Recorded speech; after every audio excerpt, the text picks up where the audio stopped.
we were under a tsunami warning.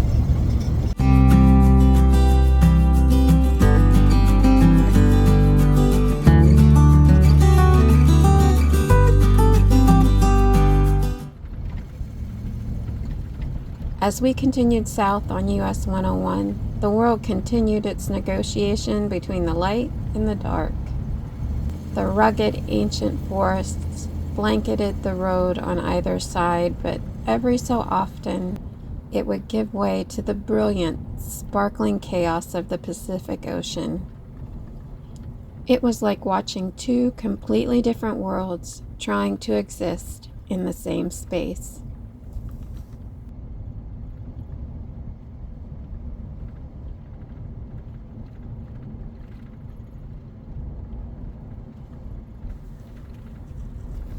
For Mother Maybelle, June, and me, in this time and space, the ancient darkness would win. We were headed into the Redwood Forests.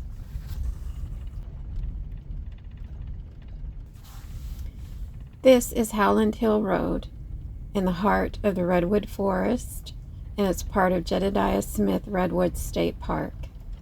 If you like a technical drive and have a smaller rig, then I highly recommend it. The road is narrow, just one lane with towering redwoods on either side, some that grow right into your driving path. You're constantly maneuvering, and if you meet an oncoming car, be prepared to pull over, often with a steep drop-off on one side. The road is also flanked by massive ferns, and it was so dry during our visit that they were completely covered in dust. These ferns are called western sword ferns, and they're the most common understory plant in the Redwood Forest. Much of the Howland Hill Road is dirt, so the dust is just what happens in the dry summer as the cars travel by. This road has been part of the landscape for almost 150 years. It's an old stagecoach route that connected Crescent City with inland mines. Driving it is like stepping back in time to an era when this forest was even a wilder place.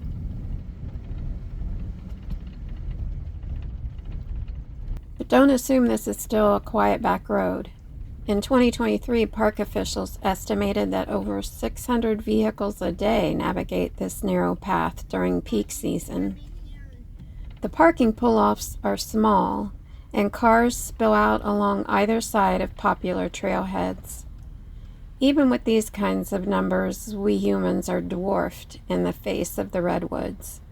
It makes you realize just how small you are in this immense place.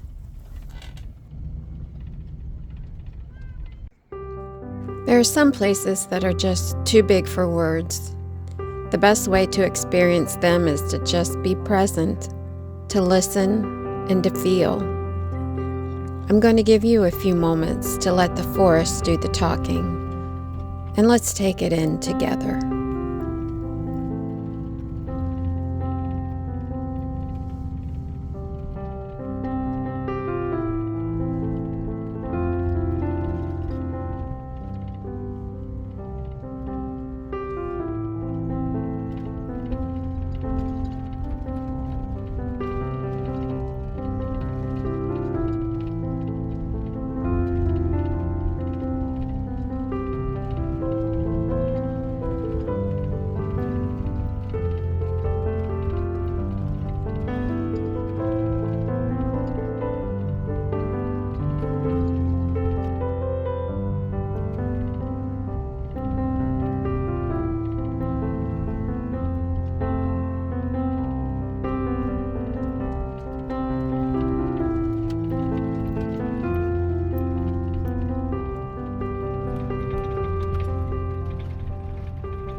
This morning, we're beginning with an update to breaking news as we're keeping an eye on the tsunami threat along the west coast. A magnitude 8.8 earthquake struck off the coast of Russia yesterday. Well, last night was interesting. I was spending my second night in Crescent City, California, and Google took over my phone and said we were under a tsunami warning. Not a watch, not an advisory, but a warning, and to evacuate. So I ended up on the ridge near the National Park on Route 199 in a pull-off with a bunch of other RVs for the night. Thankfully, the tsunami was only moderate. Crescent City did get the highest waves, up to 5 feet, but there was no damage and no one hurt, thankfully.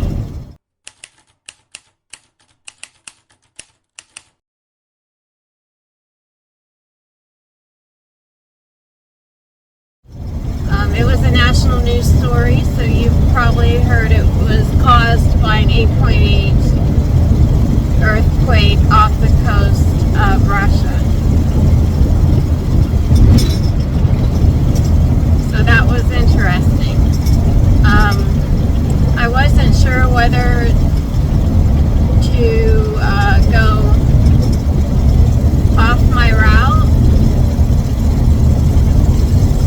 and just go further inland, but I decided to wait it out and see what would happen. They've downgraded it to an advisory through tonight, I believe,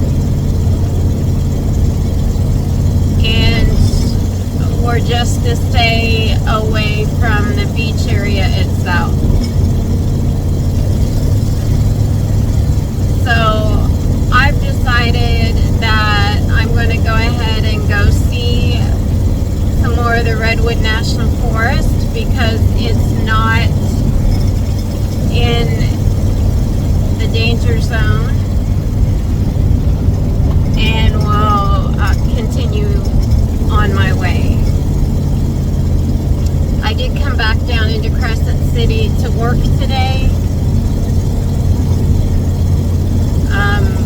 But like I said, there were, most of the city was safe. It was, they just wanted you to stay away from the beachfront and the low-lying street or two that parallels that.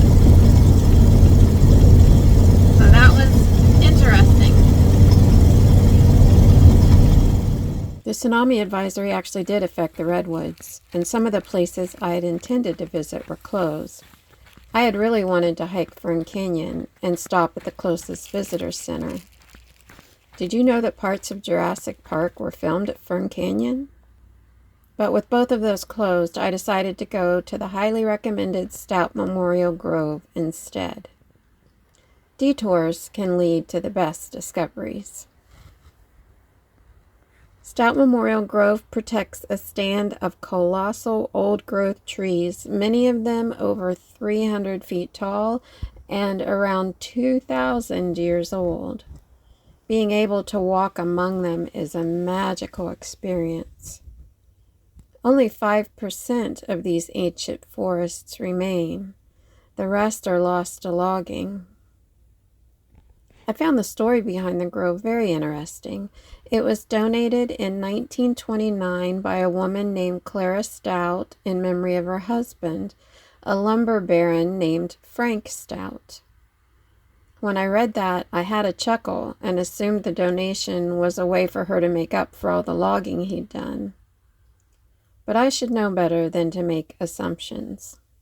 With a bit of research, I learned that Frank Stout was a wealthy man who made a significant portion of his fortune from Midwest lumber, but he also deeply loved the outdoors. His wife's donation was a way to honor his passion for nature. I'm reminded that a person and their legacy is usually complex. and rarely is the simple story the right one. I also learned that what makes this place so special is the periodic flooding of the Smith River.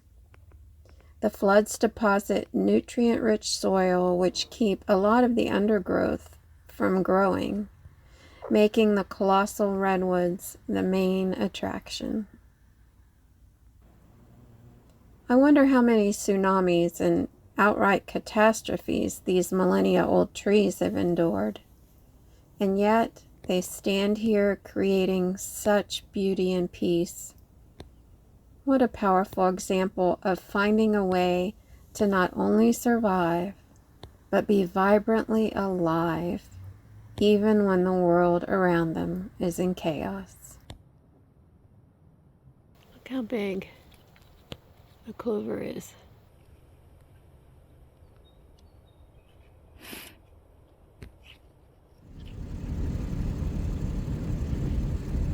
As I looked at the weather forecast ahead of me, the temperature was climbing. So I decided to veer off from US101 and head into the California mountains where it would be much cooler. Temperature is so important when you're traveling in a van, because a van really is just a metal box. Yes, I have plenty of fans and good air circulation, but if I can't find shade, then the sun beats down on that metal and heat is unavoidable. So during hot spells, I look north and for the nearest high elevation. This leg of my journey has been a study in contrasts. The dark forests that line one side of 101 versus the bright, sparkling ocean on the other. The still peace of the redwoods compared to the millennia of tsunamis and flooding those same trees have experienced. The logging baron, whose love of nature was so great that his wife donated 44 acres of old-growth forest in his honor. It's all given me a lot to think about, especially that I'm so grateful to have experienced it all. And in my next life, I might like to come back as a redwood. And there's one more thing I'm grateful for, and that's for you, for sharing this journey with me. You've watched the end of the video, and I'd like to get to know you better. What's a moment in your life or a place where you've traveled to that has given you a lot to think about? Share your thoughts with me in the comments below. Have you subscribed? I'd love to have you as part of this journey. If you're searching for a life that nurtures you rather than depletes you, a life that has space for peace, growth, and freedom, I'd love to share the road with you. I hope you'll subscribe so we can explore together what it means to choose a joyful life, even in the midst of chaos.